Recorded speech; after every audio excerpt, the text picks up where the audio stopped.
I'm a pit bull, and I approve this message.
Good morning. Hey, what's up, guys?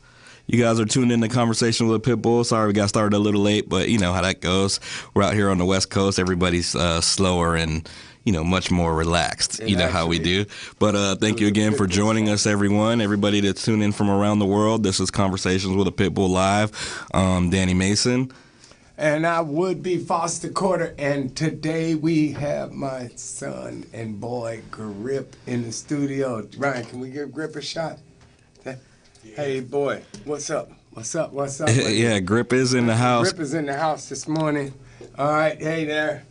Oh, yeah. All right, say hello, world. He's, you know, trying to get over his morning pit bull, too. All right, so also, our guest in studio today, we have Lynn Chang. Yay! So Lynn will be in with us all day, and Lynn has a new book. We're going to tell you guys all about it, and crowdfunding starting on the 9th? Tuesday, that's what I said. October the 8th, exactly what you said. That's right. So, and we'll talk about that, and that's on Indiegogo, I think, probably. Yes. And so, all right, so we'll be talking about that, too. And today, who else we got, Danny? We've got our buddy Michael. He's from down in San Diego. He's a wonderful guy. He makes wheelchairs for dogs that are injured. Yeah. You know what I mean? Yeah. Like a lot of these dogs, you see they have injuries to their to their rear legs or spinal issues, and he's just an awesome guy, man. He puts together these cool homemade wheelchairs for dogs that are injured. You know what I mean? Which is really cool. And then we also have our buddy Laura, who's going to chime in.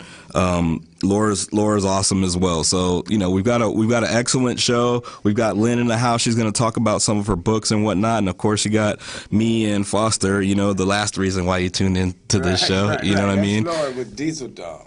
Huh? That's Diesel's mom. Yeah, man. You know, that's one of the things that you know, it's very difficult when you lose an animal in your in your family.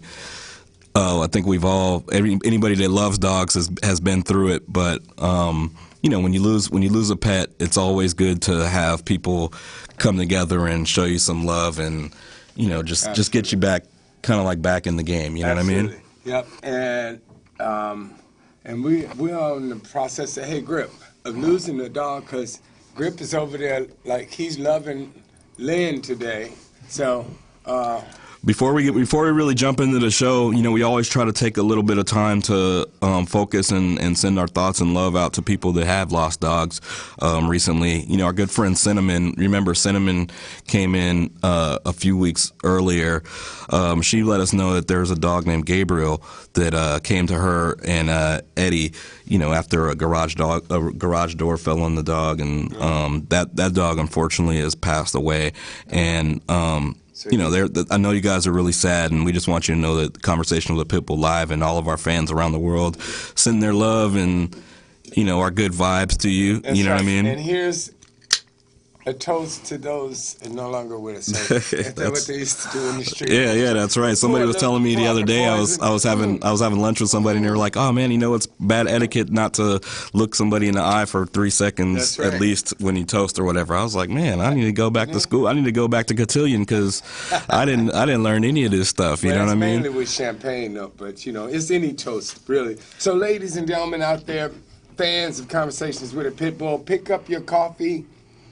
Pick up your vodka and orange juices, depending upon what time it is and where it is in the world. I know in Germany it's about 2 o'clock. You guys are going to bed now. So let's have a schnapps and here we go. Yeah, we're gonna go pay some bills really quick, and with our sponsors, Pitbull Energy Drink. They've been really wonderful. Us had me and Foster running around all over the nation and stuff. And when we get back, we're going to holler at our good friend Lynn Chang and see what she's up to with her book and whatnot. You guys are watching Conversation with a Pitbull Live. Stay tuned. We'll be right back. That's right. You're watching Conversations with a Pitbull Live, a show about dogs, the people that love them, and real issues. Brought to you by Pitbull Energy Drink. Available in a wide variety of flavors, guaranteed no aftertaste. CWAPB Live will be right back after this dog fact of the day. Dogs are about as smart as a 2 or 3-year-old child. This means they can understand about 150 to 200 words, including signals and hand movements with the same meaning as words. Please support your local rescue groups. They do more to support your community than any others. We're back, Conversation with a Pitbull Live. We're just paying a couple bills and whatnot. Right. Thank you guys so much for tuning in, man. We've had some, not only we had guests tune in from all over the world, from Germany, Africa. We missed Sammy, who's down in Australia. We're going to get him on pretty soon. But our good friend and partner Rita hooks up with all these wonderful guests for us and stuff like that. So we're tucked away somewhere here in Hollywood. And but today in the studio we've got our good friend Lynn Chang. Yeah. Hey, Lynn, are we ready to talk to Lynn now? Yeah. Oh, okay, ladies and gentlemen, without any further ado, Grip, stop hogging the camera. Lynn Chang. Lynn, how are you, dear? Very good, thank you. Good. Tell us about your book this morning. Well, basically my book is it's about dogs, the dogs we love, and poo. It's called Dogs Don't Care, Dogs Poo Everywhere. Look at that. And it is... I resemble that remark. Man, Dr. Seuss, you better watch out. She got rhymes and everything. I know she could draw. It's all over for you. So basically it's an Indiegogo campaign, nice. And so it's starting on Tuesday, October the 8th, and I'm hoping to fund the book. And the book is going to support 4 rescue groups. It is the Greyhound Pets of America Senior Sanctuary of Florida, the Beagle Freedom Project, Mayday Pitbull Rescue and Advocacy, and National Mill Dog Rescue. Beagle Freedom. Beagle, the National, the Beagle Freedom. Yeah, if you look on the screen, we've got some pictures of some of your other books that you've written. Look at Me, Animals, or whatever. So you illustrate these books yourself? I do. Awesome. Tell us a little bit about your artist background. Like, how'd you get into this? Well, I sort of just was a big doodler. I actually have 2 degrees in mechanical engineering, and just to get through school, I would doodle constantly. I actually got in trouble quite often. Yeah, man. See, I always try to let these people know, man. Every time they hate on the kids that are, making little doodles in class or whatever, sometimes that doodler might run into, get engineering degrees and be able to, put out these awesome books or whatever. That's really cool. So you said you used to just doodle, and then when did you decide that, you know what, this is something that I could do, or I could probably make a difference if I put it actually into a physical form? That's a great question. And I'm working with you guys. I'm sorry, go ahead. I've always wanted to write books. I've been writing books since I was a little kid, and stapling them and just making them look like little books. And then one day I had met my professor, and he introduced me to Nyan McAvoy, who is the editor-in-chief at Chronicle Books, and I got my first book published. I completely felt it was accidental. Wow. It's no planning. Because people often wonder, sometimes people have really good ideas. Even my mom is writing, a children's book, but that step from getting it not only made, like bound and, in a format that would be cool that somebody would want to pick up, but then getting it published, was that an arduous process for you? Or No, it sort of happened completely organically. What happened was I was speaking to Nyan, I threw an idea at him, and then he just said, "Yeah, let's do this book." And I got a contract in the mail. I mean, it was completely accidental. Man. But from then on, though, you do have to send your manuscripts in, and it's a lot of rejection. Oh wow. Hey, I have It's mostly rejection. You know. So tell us. That, you know, I've been holding back. It's like Lynn's working on some stuff for us. Oh really? Yeah. Yeah. So you guys may Do you- see some new little. Man, you're seeing these books. I think they're available on Amazon or whatever. Tell us, Lynn, first of all, what is this book about? Dogs poo everywhere. That book. I mean, is it? Yeah. Is it what the title suggests? Because Yes. I actually really like poo. Okay. Whoa. I don't like stepping in it, but I think it's really funny. It is pretty funny. Yeah. I mean, That's right. but what is it? What is it? What is the book about? It's just basically dogs don't care. It's a rhyming book. It's very silly. And the reason why I wrote the book and why I'm working with rescue groups is that I want to bring some humor and some levity into basically helping animals in need and sort of broadening our circle of compassion to animals that need help. And there are very sad stories with pets, that require care. But the biggest point with animals is the love that they bring us and the fun and the joy they bring into our lives. And so that's what this book encapsulates, sort of the fun of having a dog. Don't we have a video, I think, Lynn's from the crowdfunding? Yes. It's going to happen. Can Yes. we bring that up, Ryan? Let's play that. It's about like a minute or two, and this is what you guys will see when you go to the Indiegogo campaign, and check it out. And we're going to be pumping Lynn's campaign over there. How long is it going to be? 30-day campaign? It's 30 days. Yeah. So you guys will hear from us by. On that note, 30 days. We're down next week, but we'll be back. So whenever you're ready, Ryan, it's cool.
Well, one of the things I think is kind of cool, what she's talking about is like taking an alternative approach to kind of like getting some of these animal issues into like pop culture. And I think whenever we go visit like rescue groups and stuff like that and shelters, we just visited a wonderful shelter out in Indiana called the Porter County Shelter.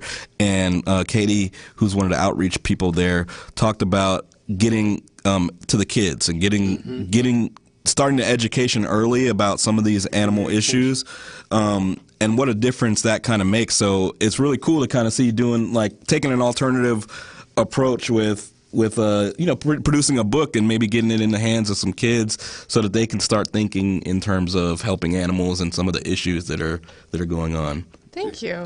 I think one of the also things that's cool is this crowdfunding stuff. I mean, Foster's got a film that he pulled me in on called Conversations with a Pit Bull, and we decided to try the crowdfunding thing just to see how it works, and it's kind of an innovative tool that creative people can use to kind of circumvent the normal hoops. And how's your experience getting it prepped been? Well, it's been very interesting. I've obviously never done this before, and it's new. So it's both interesting and learning and nerve-wracking all at the same time. Exactly. Well, we're going to support Lynn.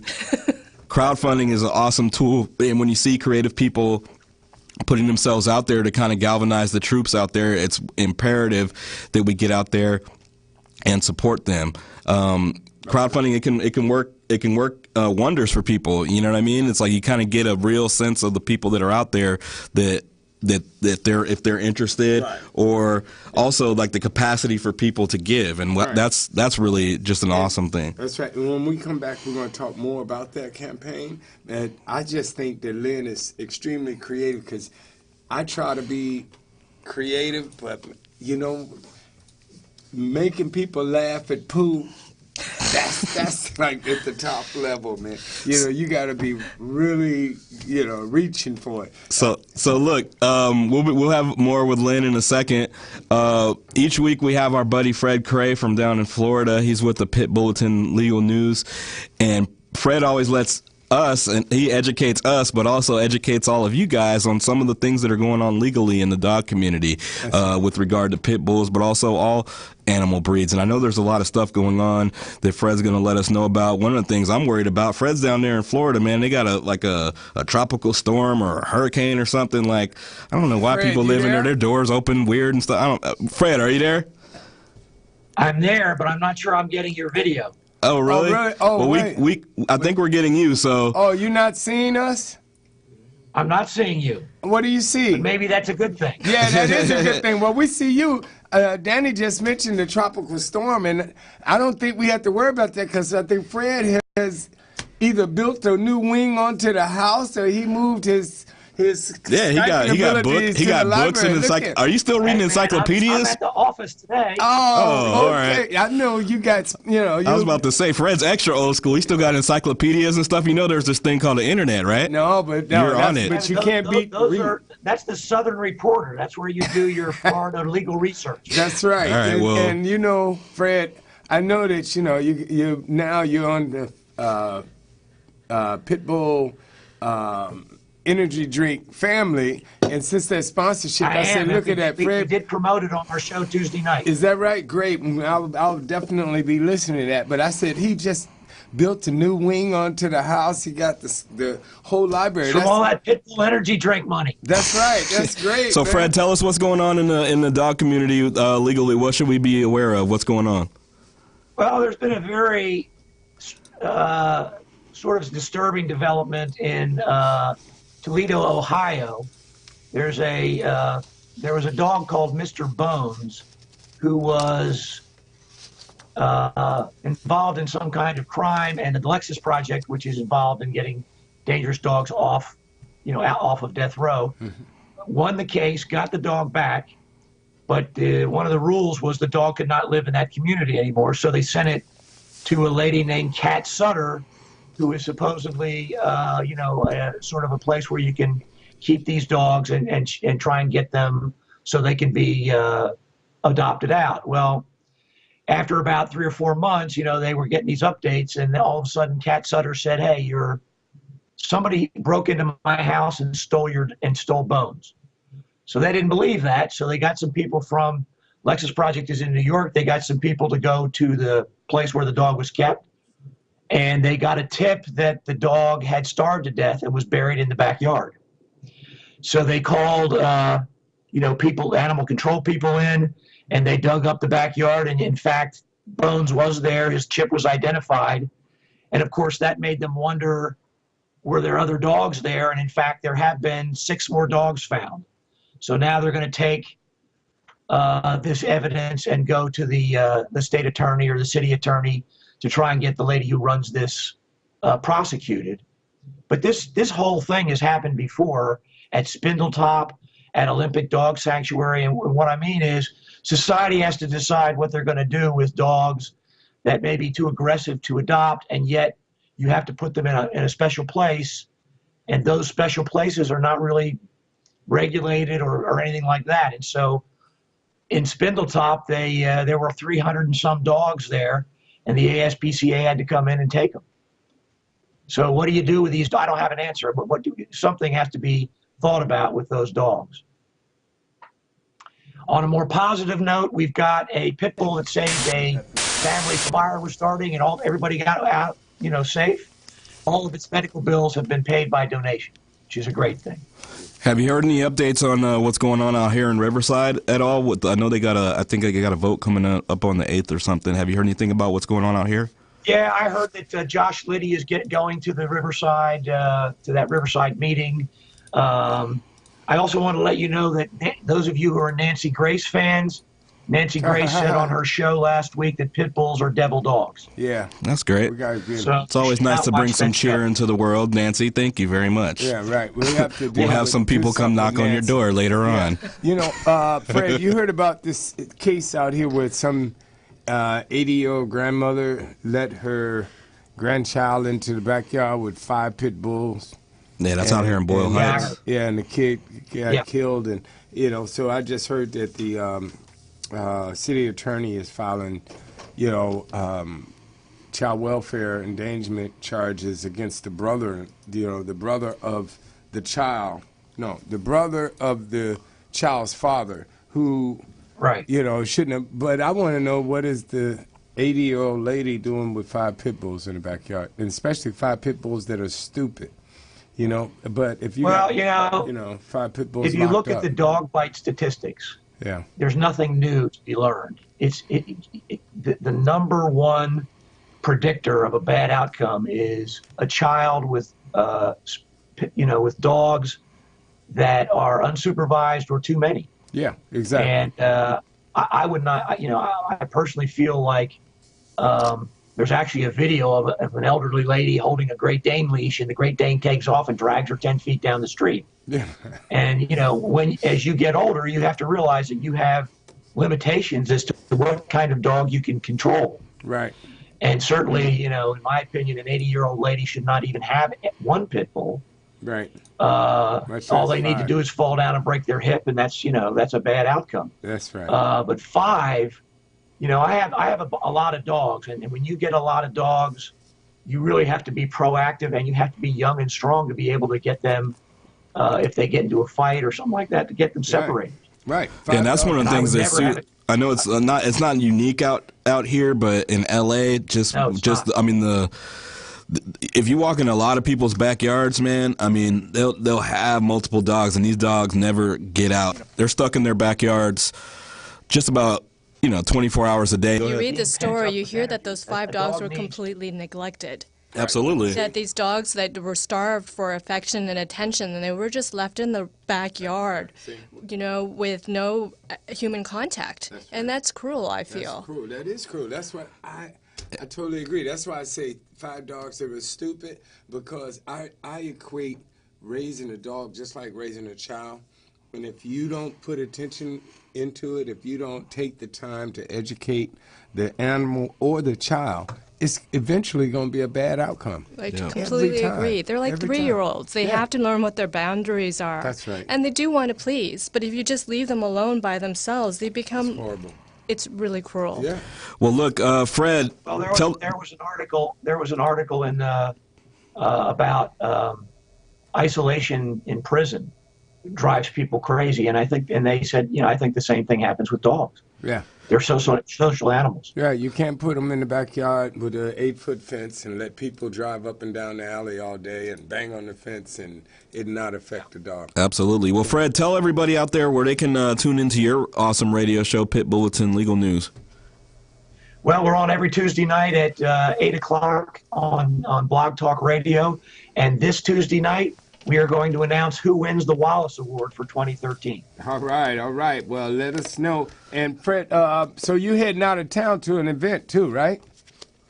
Yes, I'm going to go to give the award out in Jacksonville at the No More Homeless Pets conference put on by Best Friends Animal Sanctuary. Okay, well, travel well. And is that over the weekend or is that during the week?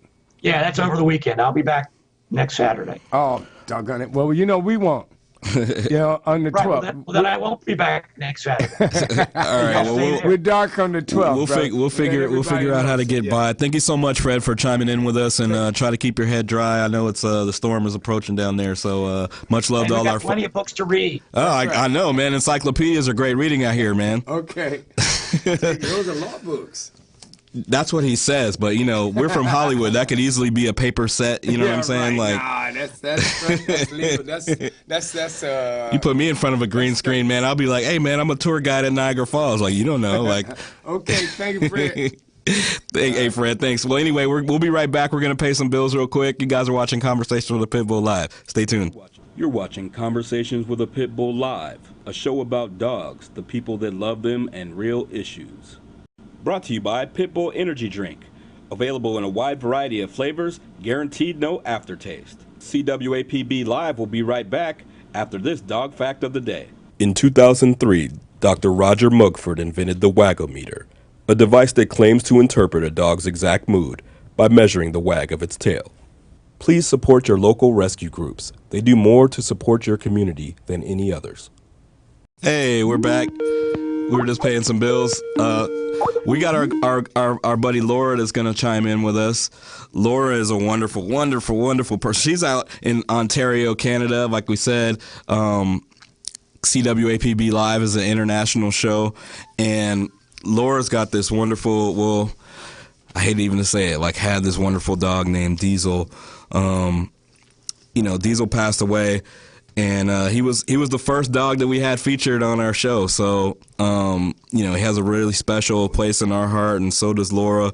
One of the really cool things about Laura is she entered a dog into the Purina Pro Plan contest, a few weeks ago, and to try to win some dog food for a local shelter on behalf of Diesel. And guess what? He won. Angel Diesel won, like up in heaven or whatever. I'm like, dude, if that doesn't tell you about the capacity and the spirit of dogs, even when they leave us, I don't know what was. Laura, are you out there? I am. Hi. Hey, how you doing? Oh, good. How are you guys doing? Good this morning. We here, sorry about these, man. Thank you. Yeah, our condolences to you, dear. So. Thanks so much. Tell the people a little bit about Diesel. Like for those that don't know, I mean, if there some people aren't on Facebook like myself or whatever, but I know that this dog was a really powerful and popular dog. Can you tell us a little bit about Diesel and what his life was like? Yeah. Well, to make a long story short, because Diesel did have a long story. I found him when he was 2 weeks old. I called the breeder. They just had a litter of puppies, and I went and I saw them at 2 weeks old. I picked him out, and I went back to see them at 5 weeks old, and this one little puppy just crawled up on my lap and fell asleep, and sure enough, it was him. So I said I picked him out at 2 weeks. He picked me out at 5. I went back, got him at 7 weeks, and he was with me 24/7 for almost 11 years. He was diagnosed with carcinoma cancer of his tonsil back in February of this year.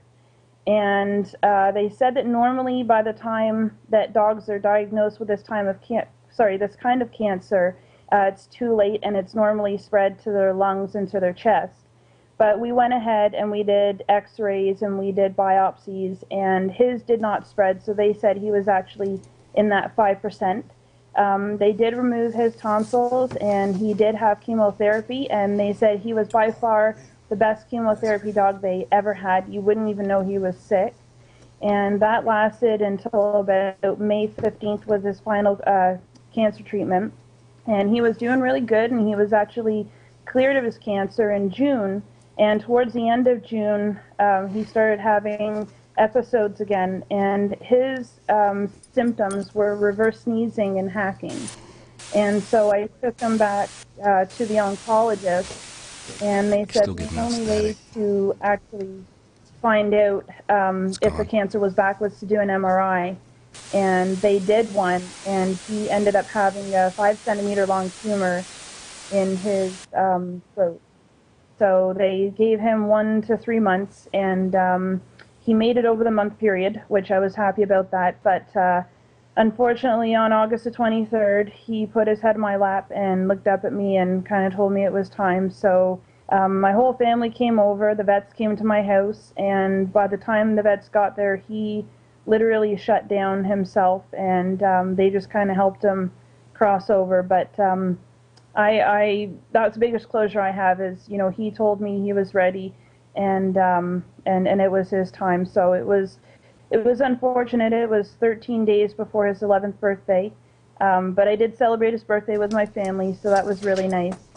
And I've been posting all along on Facebook, and I still continue to post.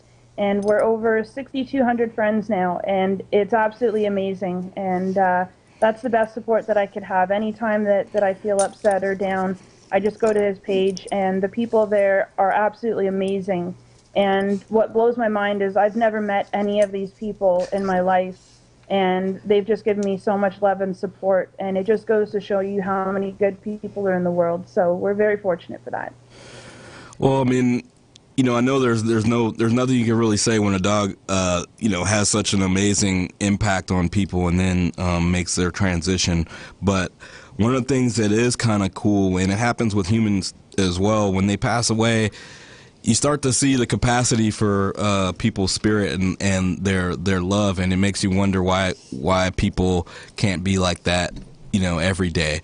And that's one of the cool things I find about dogs, why, you know, I'm such a dog person, is like they're always like that for some reason. Even when they're sick, like they just, you know, I mean, they still put their head in your lap. They still want you to be okay. And you know, we want you to be okay, and I know that you will be. And I think the outreach and the support that you're getting is evidence of the capacity for Diesel and you as well. You know, it's like dogs are products of their parents, and you know, it's a testament to you and to Diesel. And hey, you're still winning contests and stuff. I'm like, man, we got to figure out what else we can figure out to get some real things going on through his spirit. Because if he's winning Purina contests, I'm like, man, like let's figure out something else that we could put on. Maybe we could team her up with the creative force of Lynn Chang over here and foster him. Let's make some things happen, man. That's right. So yeah. Well, I just entered, funny enough, I entered that one, and I did win the week's worth.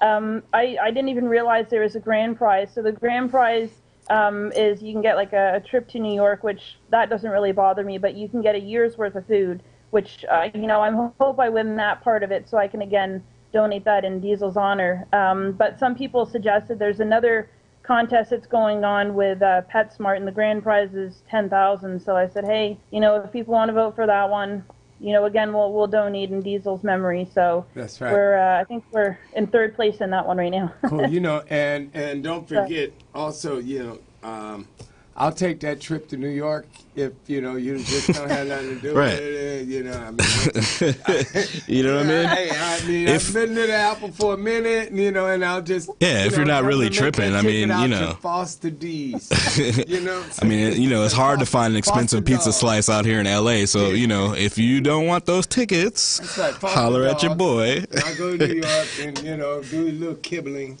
Anyway, Laura, thank you so much for joining us. Let everybody out there know where they can reach you guys. What's the Facebook page? Where should we be sending all this traffic from worldwide?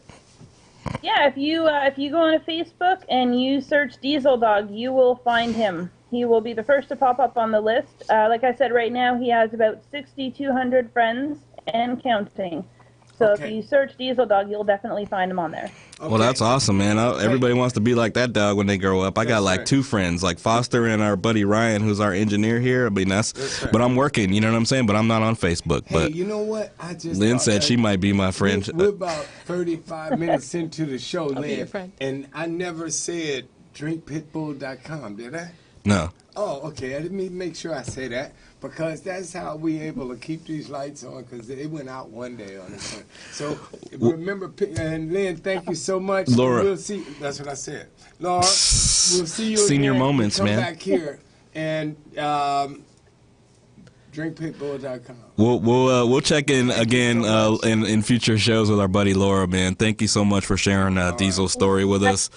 And you know, hey, we're gonna get into a video clip real quick, and then we're gonna get back and talk some more with our good buddy Lynn Chang over here, and try to see how we can develop these friendship bonds, and try to get a little. I called her Lynn.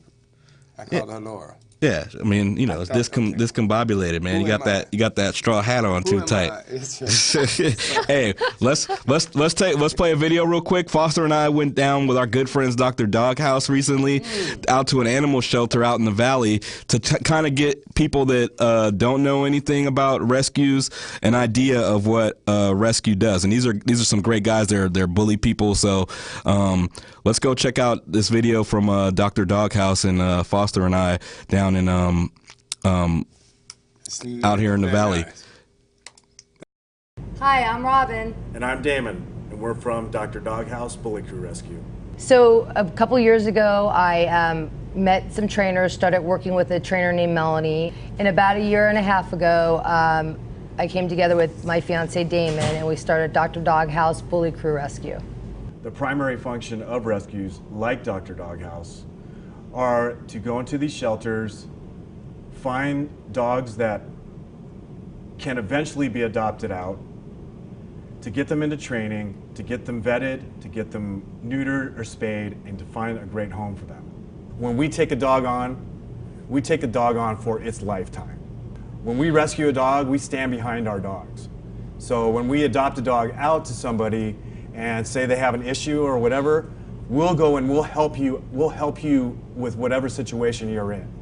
If you go into any city in the United States, there are dog shelters or animal shelters that are in your city where you live. Shelters are places where people that find dogs that are abandoned or stray are put, and if you go into any city in the United States, there is a shelter near you. So what we do is either by Facebook or by word of mouth, we'll get a line on a dog and we'll go down there, check him out, see if he is even adoptable. In our area, there is a place called East Valley Shelter where there's people like Andrew who are volunteers who know these dogs well, who know their temperament, and they'll pull us aside and let us know, hey, this dog right here is really sweet. This dog right here, we know can get adopted if you guys can take it on. So the first thing we do is once we see a dog that catches our attention, they have a card that's on their kennel, and it kind of gives a brief description of the dog, seeing as is it neutered, is it spayed, is it even available, is it have behavioral problems, does it not? Some people will put notes on the back, like some of the volunteers will say, oh, this dog is great, this dog came and sat on my lap, this dog came and licked my face. Or it'll say, stay away from this dog is severely people aggressive. So those are the kind of things we'll first look for when we get that card, and once we see that card and it's something we want to see, then we'll take it to the front desk and we'll have one of the volunteers pull the dog out for us. And so what Andrew will do is he'll go and grab one of the dogs out of the kennel. He'll walk him past the other kennels to see how the dog is with other dogs, see if it's a dog aggressive, if it doesn't even care. And what he'll do is he'll bring it over to a play area where it's like kind of a meet and greet place, and that's where we actually do the temp test and the evaluation. So we can actually get the dog off a tether, have it run around, kind of see what it's really about, sort of, if you can really tell inside of a shelter. But it kind of gives you an idea in the beginning to see what kind of dog it is. And the second thing we do is check their ears, see if there's ear mites. We can check and see if they got ticks. We can check to see if they got skin problems. Just to see if overall kind of a little evaluation of their health to see how they are. And you can kind of just grab them in their private parts to see if they're going to snap at you. But it's just basically checking the dog out to see if it's healthy. And the third thing we do is do an assessment of its overall adoptability. How much it's going to cost in medical. How long is this dog going to need to be trained? Do we have the space for it? You know, we're a nonprofit, and we run on donations and on, you know, on our own money. So it all comes down to help from you guys. The evaluations work a lot better when we have a volunteer like Andrew to come in and be in the pen with us when we're doing in the meet and greet areas, because these guys know these dogs, and we can get a better idea of how the dog is going to be. It just puts the dog more at ease when it's around somebody that they know. We primarily rescue the bully breeds, because I mean, if you go into the shelters, it's just about 80% are bullies. What we look for in a bully is, first of all, their temperament, to see how they are with people. These dogs are very strong, they're very energetic, and you have to know how to handle these dogs, because they're not your typical poodle, your lab, or whatever like that. You know, these dogs are, you know, they're very strong. So what we're looking for is, like, you can tell when a dog has been loved, and when, you know, when you go up to it and it's friendly and it wants to lick your face, and you know, those are the kind of things that we're looking for in a dog that we're going to try to get adopted. Once the dogs have gone through our process and are adoptable, then we take them to our adoption events. You know, we do adoption events on Sundays over at a place called Chrysler's in Studio City. It's like a pet food, specialty pet food place, where we bring the dogs and we show them and let people walk them, and let people pet them and see how great, you know, how well behaved they are. And we also, you know, we network them on Facebook, network them, and, you know, we basically network them everywhere. Everywhere we are, we're always talking about dogs. We're always talking about our dogs and how great pit bulls are, and what a great breed they are, and how loyal this breed is. And, you know, once you've had a pit bull, you'll never have another kind of dog. And finally, why it's important to adopt from a rescue is because the rescue knows the dog. You know, when you just go to a shelter and you just pull a dog and you think it's just going to be, you know, you don't know what it's about. We know what it's about, so we can tell you. You know, we can tell you if it's good with kids. We can tell you if it's good with other dogs. We can tell you, you know, if it likes to be alone, if it doesn't like to be alone, if it's crate trained, if it's potty trained. So, you know, that's the main reason why you should go through a rescue. And also, we back our dogs up. So when you adopt a dog from Dr. Doghouse, Dr. Doghouse will be there with you throughout the dog's life. So if you're looking for a dog, Google a rescue in your area. You can check them out on Facebook. You can, if they have a web page, you can check their web page out. But please, adopt, adopt, adopt. Do not go to a puppy store and buy puppies. Those dogs, we need to stop the backyard breeding. There's too many dogs in these shelters that need homes. There's too many dogs that are dying every day because of these people that are backyard breeding. Just the feeling you get when you're able to adopt one of these dogs out, knowing that you've gone through all these steps of doing the medical and the training and all that stuff, and then finally, actually, even when you're adopting a pit bull out to somebody who's never had a pit bull, and then once they own one of your dogs, one of the dogs that you've rescued, and they're like, you know, you've completely changed my mind on this breed. And, you know, the feeling you get from that is just unbelievable. You can make a difference. Contact your local rescue if you're interested in adopting a dog, or if you want to contact us, you can call us at 661-388-8704, or email us at doghousebullycrew@gmail.com. Once again, we're Dr. Doghouse Bully Crew Rescue, and it's been a pleasure. Thank you. What we're trying to do is get our buddy Michael Blott on the line, who's down in San Diego. Michael's he's just an awesome dude, man. He makes these incredible like wheelchairs to help these dogs and the families out, the parents of these dogs, to kind of give these dogs back some of their freedom. There's so many different types of issues that are affecting dogs. You know, you've got emotional issues and behavioral issues and stuff, but some of these physical issues are, you know, they're paramount. And to have people on the front line that are doing something to kind of like give some of these animals back some of their freedom, you know, because honestly, especially if you go into these shelters, you know, I mean, a lot of these dogs are getting euthanized just for problems way less than, you know, they should be. And but anyway, I think we have Michael on the line. Michael, are you available? Yeah, I'm here right now. Hey, how you doing, to the buddy? show, sir. I'm enjoying your show and your worldwide audience. Oh, that's right. That's right. Tell us, how did you get into doing this, man? What came upon you to take you in that direction?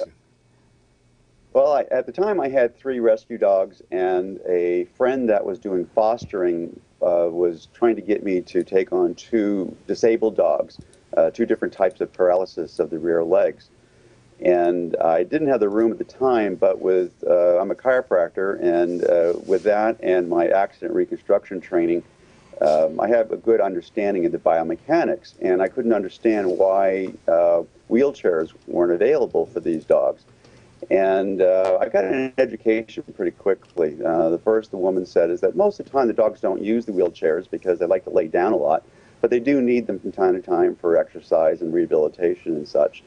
And she couldn't afford to do that because they were literally, for that size dog, around $500 and up. Wow. I couldn't believe that. Wow, that's crazy.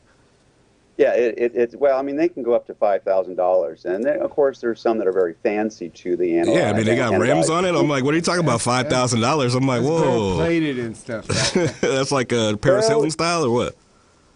You know, in this type of the pet community, when you have an instant problem and they kind of throw you, this is what it costs to fix it, you just kind of say, okay. And then you go do the research. Right, exactly. So anyway, I endeavored to take a look at some of the ways in which I could build a cart. And it took me about 3-4 months before I kind of built one in my head. I also had took in consideration when I looked at the different carts out there, they tended to take care of one problem and not be adaptable to different ones. Very few of them are actually custom made to that dog. They kind of take a generalized one and kind of adapt it, which is okay. But I wanted to do something a little bit better. And so I built 2 carts, made a couple of videos of the day that was put it on YouTube. And the foster mom decided it was so nice that she let the whole world know I did that. And so I started getting questions, and my plan was to build the carts, make some plans, and let the plans be free to whoever wanted to build the plans. And I found out the vast majority of people with hearts big enough to love dogs, especially disabled dogs, typically didn't know what end of a screwdriver to use. So I ended up starting making those. I created a website to give a example of how to measure the dog. And so now the miracle of the internet. So you said you got a system where you kind of show kind of like the average person like how to measure the dogs to make sure that the apparatus will fit them and stuff. Yes. On the website, there's a chart on how to measure them. There's other people out here doing this also, and we tend to borrow from each other. I've seen my chart used very liberally at some of the other sites, which is fine. The whole idea is to share. Every once in a while, I'll have a friend say, "Hey, somebody's copied your design." He says, "Good." That's the point. I can't take care of all the dogs. How do people react like when they see these kind of apparatus? Because sometimes like people are real finicky about like how people like if somebody sees a dog with like a certain collar on, or like sometimes I'll see like back east like people have little booties that they'll put on their dogs to like keep their feet warm from snow, and then some people look at that and they're like, oh man, that's some form of punishment or whatever. Like seeing like a kind of like this apparatus strapped to like some of these smaller dogs, like what is the reaction that people give? Is it generally positive, or do people have problems with it, or just misinformed? What is your experience with how people's reaction is to the? My personal reaction, and from what I've been told, has been overwhelmingly positive. Good. I try to work mostly with foster groups because I donate the carts to the foster groups all over the country, in the world sometimes. And they've been telling me that usually within 30 days the dogs are adopted. Wow. And I think part of it is when you take a look at a dog that, I hate to use bad terms, but dragging itself around a little bit, they identify with it more when it's in a wheelchair like a human being. Yeah. And they see that the dog is trying to make the best of its situation. How long does it take you to make one of those, Mike? If it's something that I haven't built before, it can take up to 12 hours. Mm-hmm. If it's something that I've built several of, usually I can do it very quickly in 2 and 3 hours, assuming I don't make any mistakes. Mm-hmm. But I tend to take on projects that other companies just quite frankly can't afford to do. I mean, they're in business to keep their employees paid and putting food on the table, putting their kids in school. I'm not. So basically, I take on these challenges for dogs that have interesting neurological problems. My goal is actually to get the dog walking again. Mm-hmm. And from the stories that I've been told and feedback that I'm getting, about 50% of the dogs that use a cart, not necessarily just my cart, but any cart, regain their ability to walk if they're given the opportunity to. Wow, that's because of just continuing to exercise the motion of walking as opposed to dragging around, or what? Absolutely, because when they're on the ground, they adapt to pulling themselves along, so they start using different muscles. This is my own theory anyway. Right. And you get them horizontal again, they continue to strengthen the muscles they need for normal walking. So when whatever problem that caused them to be disabled starts to mitigate somewhat, their muscles and nerves are still ready there to allow them to walk again. And some of the carts basically take over the job, such as lifting their feet off the ground, which allows them to move around a little bit, but they're not using their legs and they'll lose them. Right. What I try to do is, if I can, to let the feet touch the ground. Sometimes put little booties on their back feet because they will drag them sometimes.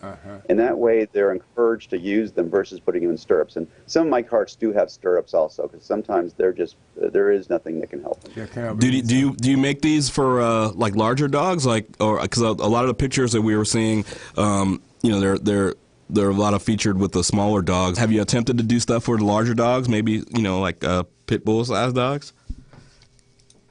I do get requests for larger dogs, and right now the methods and the materials that I use really lend themselves to a smaller dog design, about 15 pounds or under. I've done a few up to 35 pounds. I have a pit bull of my own, so hopefully she'll never need one. But I will work in that area at that particular time. But there's other people that are doing that. There's a gentleman in Texas that is doing it for larger dogs, and I tend to direct people his way, and he directs people my way, depending on what they need. Well, Michael, what we're going to try to do is get down. You're in San Diego, right? Yes. Yeah. So I think at some point, Danny and I get down there, and we do some videotaping of you, so we can go more into what you put together. Yeah, absolutely. But with these gas prices, man, I might have to we might have to scoot down there like some of these injured dogs or whatever, because filling up my truck is bananas. But anyway, guys, that's our good friend Mike. Michael, tell them how the people all around the world, where they can get in contact with you, not only see some of your work, but perhaps if they've got an injured dog, how to get in contact with you and possibly work with you. Well, they can search the internet for Pet Ability, 2 separate words, Pet Ability. I've tagged it onto my business. I teach doctors how to do evaluations and such, and so I have an online school, and I just tuck it on a back page to keep all the costs low, so everything goes towards the making the cards. Or they can email me at my Yahoo address at drblott at yahoo.com. All right. Awesome. Thank you so much for joining us, man. That's such a. I mean, we just got creative people all over the place today. We got Lynn in the house. We got Michael. And Michael, remember, go to the poo. Go poo poo. Yeah, man. Send all your people that you got on your roster. I mean, I just love being around creative people. Even Laura's creative. She went in contests with dogs that aren't even here anymore, man. Diesel in the house. Do your thing. We'll catch up again with you, Michael. Thank you so much for joining us, buddy. We're definitely going to scoot our way down to San Diego when time permits. And take it easy, buddy. Thank you for having me. All right. Take care. Bye. Man, that's awesome, isn't it? Yeah, let's poo-poo with Lynn again. Hell yeah. Poo-poo. Lynn. Now, this is a prototype, but tell us a little bit more about what you want people to know about this book. What do you want people to get from this book, whether they're the parents or whether they're the kids themselves? What would you like people to get from the Poo Poo book? To really embrace the humor of Pooh, I think. Yes, and our love of dogs. Those 2 things combined. Yes. Because you feel that like historically Pooh has not gotten its just due, and like you're the one to kind of combat the forces of like anti-Pooh. Exactly. Yeah, man. I mean, everybody's getting a bad rap. We thought pit bulls were getting a bad rap, but it's actually Pooh. That's Paula. Hey, Paula. Hey, guys. How are you, dear? I'm good. How are you? Good. Paula's our resident adoption specialist, Lynn. I don't know if you've had a chance to see her, but Paula helps us out. She's another person that's on the front line. You know, as you can see, every once in a while we'll have dogs flash across the screen that our friend Carrie puts together. These are dogs that are in need of help, but Paula each week features 5 dogs that are up for adoption that could really use some forever homes. And she's with Paw's Pit Parade. If you go to Facebook and you have any other questions, or you have some dogs that you would like featured on the show, you can always hit her up on Paw's Pit Parade and on Facebook. But Paula, we're running out of time a little bit, but go ahead and tell us about some of the dogs that we have available today. Okay, first up we have Deacon. Deacon is only 8 months old. Deacon is going to be a great adoptable pup. He needs to know love and how to be a puppy. Rising Dove Rescue pulled Deacon, and you can contact Teresa Maston for more information, or if you want to meet Deacon. Teresa's email address is teresa@risingdoverescue.com, or you can reach her by phone, 661-319-8038. And next up we have Wilson, and we have is a year old, got into the Orange County Humane Shelter 6 months ago. He is now located at Kind Training in Newport Beach, where he is receiving training. This will be ongoing if you adopt him. So if you need more information on Wilson, you can call Valerie Schomburg. Her number is 949-246-1789, or you can call the facility where he's being trained to set up a meet and greet with him. The facility's number is 714-545-2404. Next up, we have Linda. Linda is a 14-month-old spayed female white pit bull. She's at Brooklyn Center. She has the most adorable smile. Linda was adopted and returned on 8/20 of this year. You can contact the New York. Paula got disconnected a little bit. We're going to try to reestablish that connection.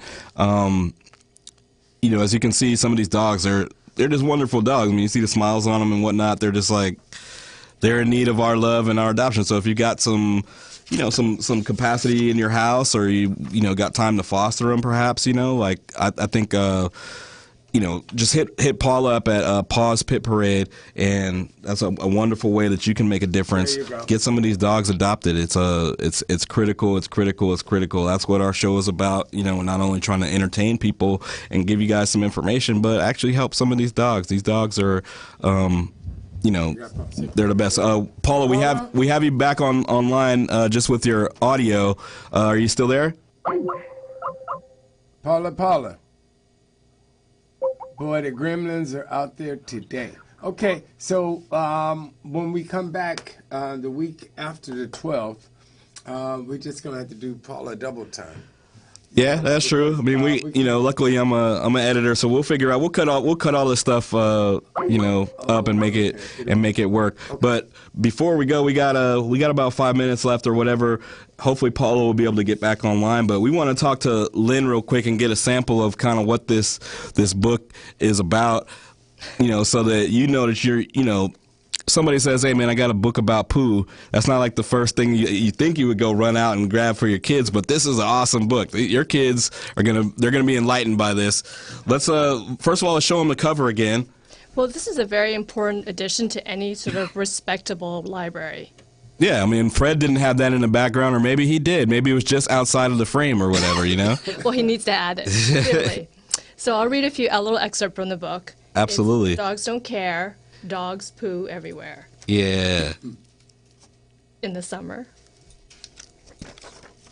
In the spring. Is that okay? Yeah.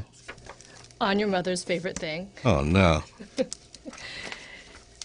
Oh, dogs will poo when you're gone. Dog cigar on the lawn. On the asphalt on cement in the shape of the president. Wow. Dogs don't care. Dogs poo everywhere. Yeah. It's longer than that. The actual book is long. This is just a sample. Yeah, man, that's so cool. So how long does it take to, like, I guess from concept to completion? I know it's a extensive process. How long does it take for you to go from start to this finish? book is actually 40 pages long. Wow. And it's got, it's all full color. And, once you have a concept and it's working, it's actually quite quick, but it's just coming up with things to make the idea. I think that's the hardest part of it. Because things sort of, I'm sure, like your show, when it fits together, it just easily comes together. That's yeah, right. That's yeah. right. No, that's true. That one time.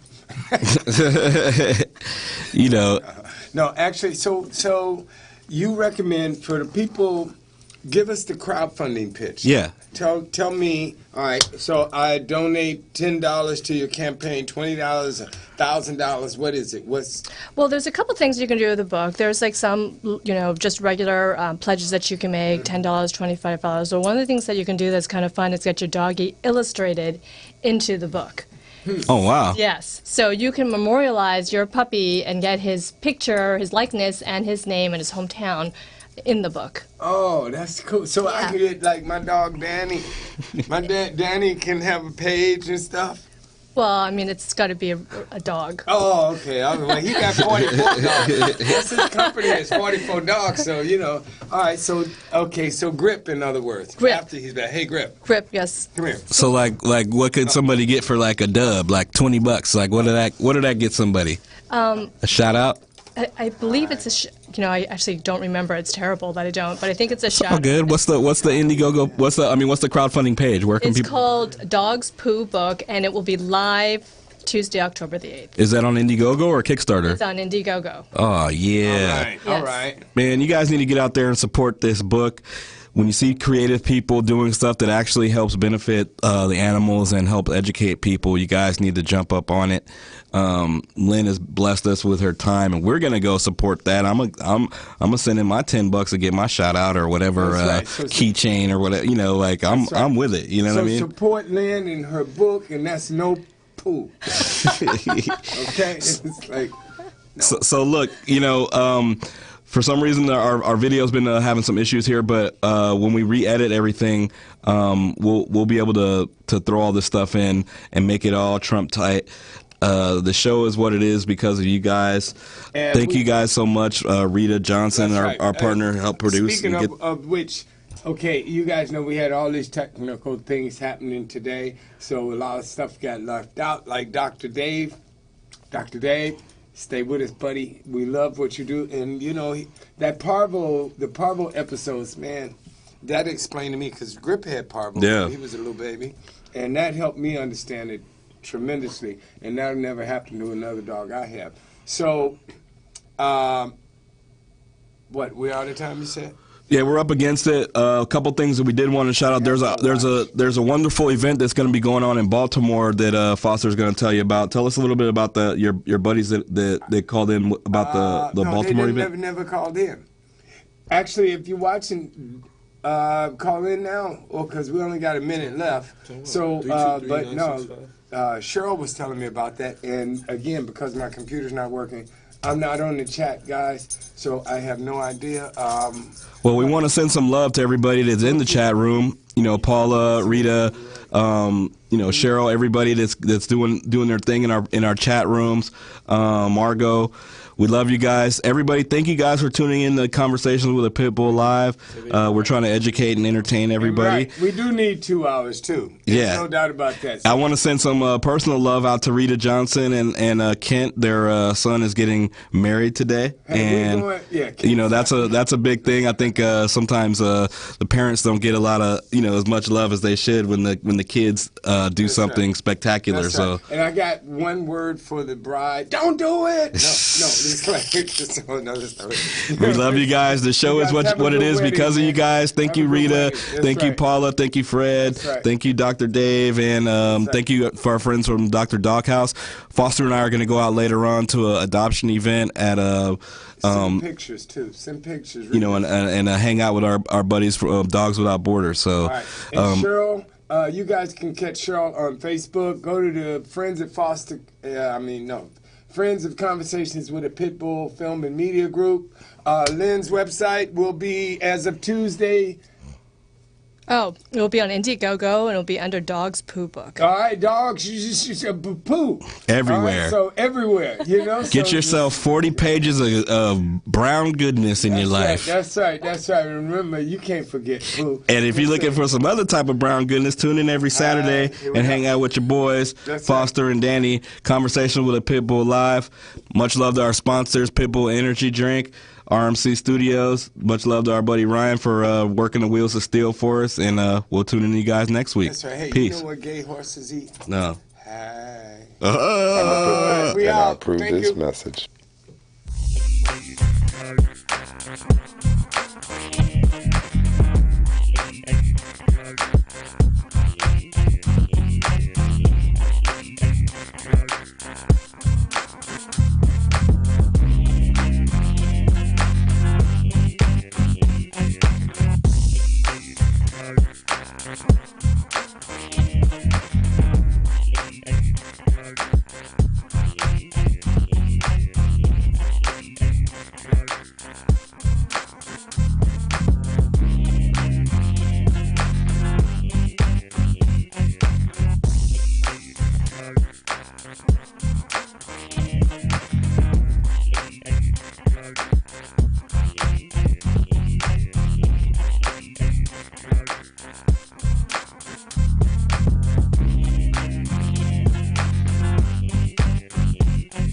I'm a Pitbull, and I approve this message.